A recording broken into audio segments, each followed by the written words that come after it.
Hello and welcome back to High Vibe Table Talks. I'm your host, Marshawn Hargrave. And one thing that people want from business is overnight success. They want to all of a sudden have this idea and have it bring in a ton of money and do all of the things for them and have this like incredible success or abundance. And that something that resonated with me is that that's seen nowhere else in nature. If you know me and things that I enjoy, you know I'm also a big gardener.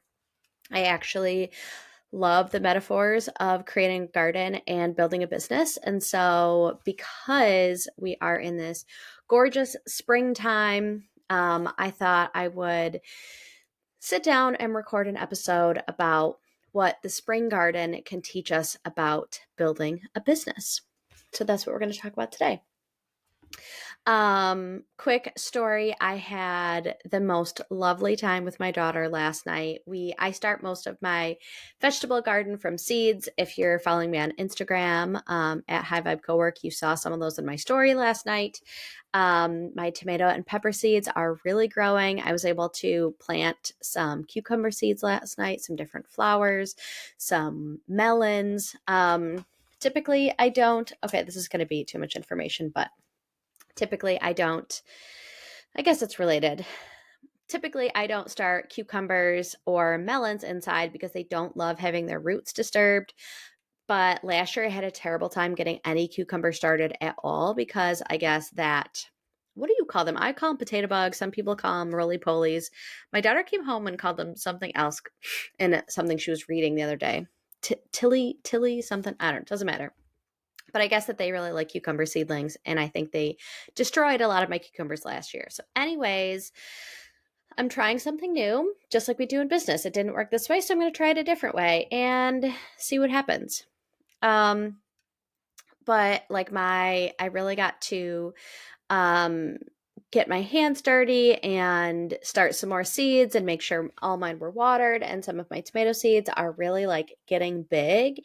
And it just was like really exciting. And what is so fun this time of year is like picturing what it will be when we are in abundance. So in August, all of the fun things that I'm going to be able to do with all of these, like the overflow of vegetable produce. And so actually last night for dinner, I got like on the vine tomatoes from the grocery store and I made like a fresh sauce with a little bit of cream and like a vodka sauce. And it was delicious. And I'm so excited to like have fresh produce to do that.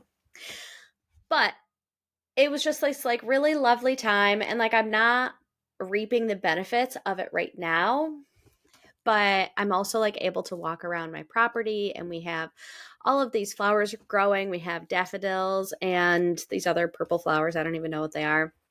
And we have a couple trees that are starting to bloom. And it just is this like really beautiful time that I think we can take so much from. And so what I wanted to talk about today is like how spring shows us to slow down, to enjoy the precious present. Growth doesn't have to be rush. Abundance doesn't have to happen overnight. And that, like just taking care and doing the things that you know you need to do so that to live in the season that you're in that moment.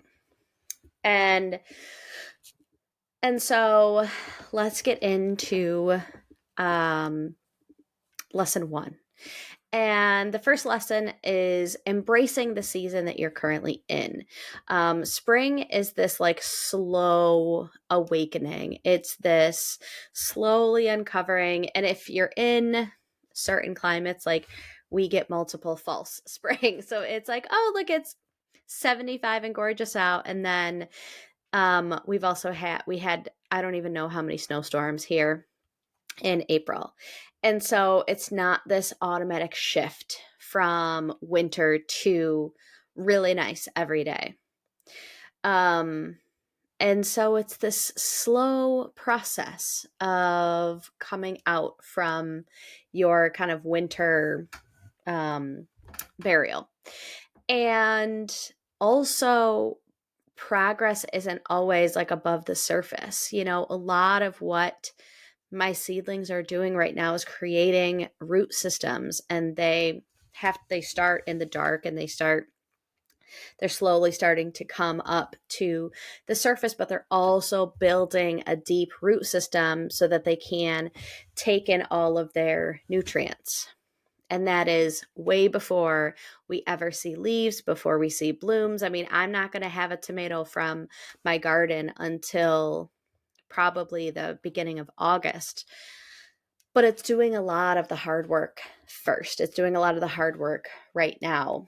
In my sales prospecting simplified course, the first module is mindset.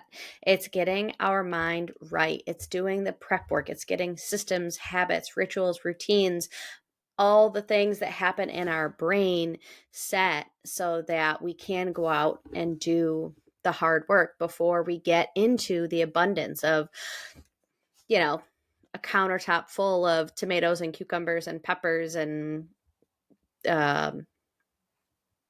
squash. And remember that part of the journey, that part of the process, like other people don't see it and there may not be like tangible evidence, that doesn't make it any less important. And so really leaning into that season and making sure that during your spring season, you're building those foundational tools for yourself, because they will help keep you strong and sturdy in the future. You know, one of the things that we have to do with our seedlings is I joke that like I go in and pet them. And I actually went to like a farmer's market for seeds last spring. And when I went in there, I was like petting all of them. She was like, "Oh my God, you pet your plants too?" And I was like, "I do." And the reason that you do that is because once you put your plants outside and they have wind, they have rain, they have much harsher conditions than they have right now. I'm pointing, if you can see, into where I have them, you know, inside in a window, is that if you just throw them outside, they're not strong enough to sustain these winds. And so actually when you like brush them or pet them, you're breaking some of their internal fibers that they then build up and make stronger. You know, just like when you exercise, when you're working your muscles, you're tearing those fibers so they build back together and they build stronger every time they come back together. It's the same with these plants. It's the same with the systems that you're building in your business. You may think you want to do business X, and then a big storm hits and you're like, well, that sucked. And so you build it back stronger, differently, more focused on having those foundations and building it in a way that you want it to be built. And so having those storms early on when you're in kind of the early parts of your business really help so that when you can weather different storms as you get further on.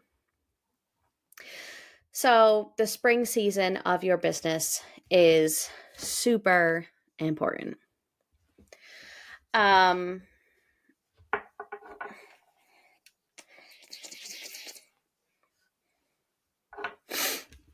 The second part that I wanted to talk about is slowness being a strategy. And this is twofold.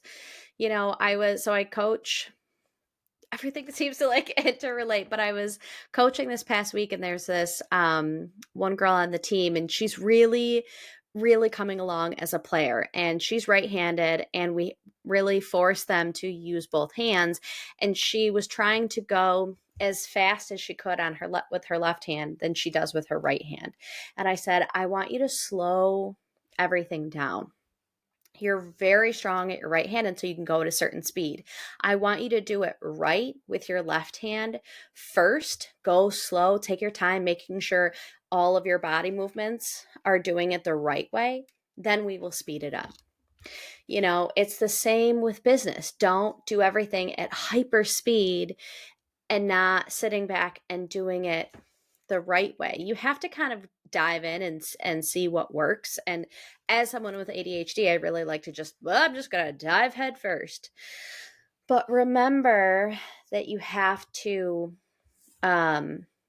sometimes do things at a speed so you can get some feedback. You can nurture your audience. You can lay the groundwork. It doesn't have to be, I'm going to pour all of this into this one thing, and if I don't hear feedback in the next 24 hours, then I'm a complete failure. Slow is a strategy. Slow is an acceptable speed at which to do things. Slow is supportive. Slow can be self-care. I talk about being the relaxed entrepreneur, and part of that is doing things in a slow, intentional manner. And so don't feel like, I was recording a podcast earlier, and there's so many times where we think, if I just do all the things, if I just work harder, then I'll get to where I want to be faster. And A, that's not true. And B, is that fun? Like, is that enjoyable? Is that because then once you reach that level of success, then how do you turn it off? Are you ready to turn it off?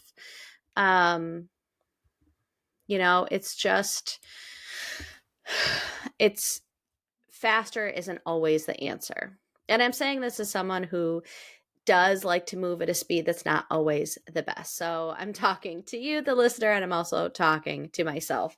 Again, this is another just reminder of that the lessons happen over and over and over again.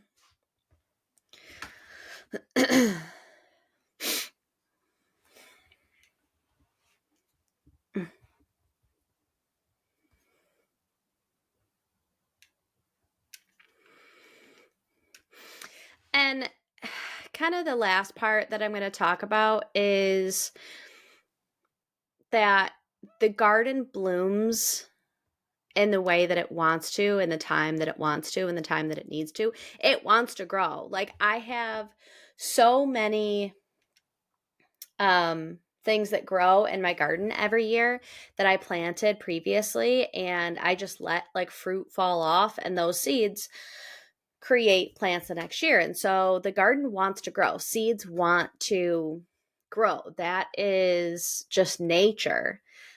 But I'm not going to love my tomato plants into producing any faster than they are meant to. I have to care for it in the way that I have to care for it. I have to show up for it consistently, but it's going to bloom when it's going to bloom. Kind of back to doing things.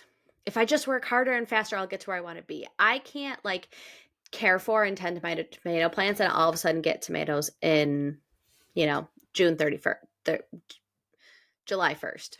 That's just not how nature works. And so we have to detach ourselves from the hustle culture and from urgency and this push, push, push, go, go, go, because it's not going to help us. It's not going to help our business.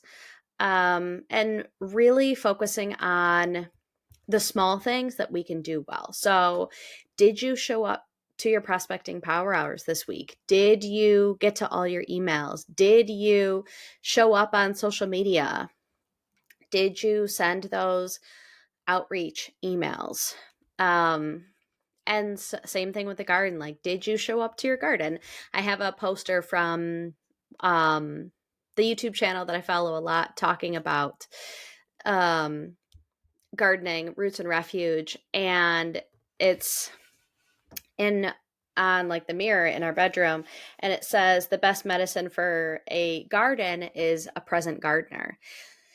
And that is so true. Like, you have to just be in it, be there, be ready to tend to it, ready to care for it. Same thing with your business. Like, you can't be there all the time for it to grow faster, but if you never show up to it, it's not going to be very successful.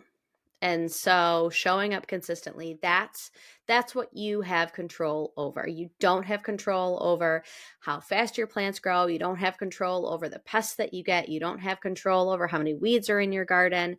You can put boundaries, you can put weed barrier down, you can, create a watering system that goes off without you. But you still need to show up to it. You still need to show up to your business. You still need to be present. And I'm not saying you need to be a perfect business owner. You can't be a perfect gardener. There's going to be things that happen. There's going to be storms. There's going to be bugs and pests and plants that die and prospects that never come to fruition and people that say no.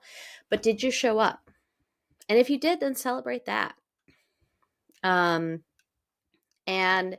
shifting that as abundance in your business. You showed up. You had the space and capacity show up, and that should be applauded.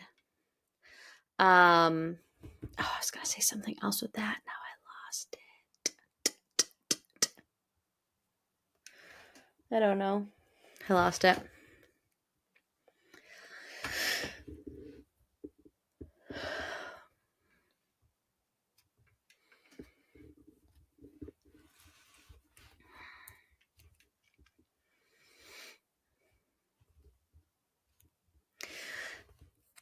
So I don't have a lot more to say on it.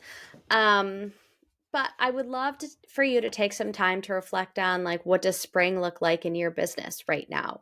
What are you slowly moving into? How are you celebrating slowness and stillness and slow growth in your business? How are you celebrating abundance that isn't, a counter full of tomatoes? It's little baby seedlings that you get to go and pet while you're drinking your morning coffee. What does that look like for you? And I would also urge you to lean into your own body rhythms. And what does slowness, wow, I cannot say that word. Slowness and stillness look like for you in this season? How can you listen to your body? Because your body is just another reflection of nature. And what kind of season or cycle is your body in, and how can you nurture and tend to your body and show it some love, just like you show your business love, just like you show your garden love, just like you show your mind love. All of those things need nurturing and tending to. And how can you do a little bit of that today and really detach yourself from the hustle culture, the go, go, go? How can you show up as spring in your business, in your life today? And as I was kind of chatting with ChatGPT about this episode and what, some highlights would be, it had this as a takeaway, and I really liked it. And it says, you don't have to bloom overnight to be on the right path. You just have to keep tending. And I really liked that. And remember that, like, every overnight success that you see started as a little baby seed that got a lot of tending to. They didn't just plant it yesterday. It lived in the dark for a long while. It took a long time to build its roots. And if that's a season that you're in, then you're doing a great job. Yesterday, actually, I was exhausted yesterday, and I really wanted like a bed rot day yesterday. But I said, nope, I'm not going to bed rot today. Well, A, I couldn't. But B, I was like, but I'm going to take some small steps. They're going to be micro. They're going to be tiny. They're going to be invisible to a lot of other people, but I am still going to show up. And I did. I had like low spoons, but I was able to make the most out of the spoons that I did have. So if you're in that sort of season, I feel you, I understand you, and you're doing a great job. And remember, until next time, that big dreams and small steps will transform your life.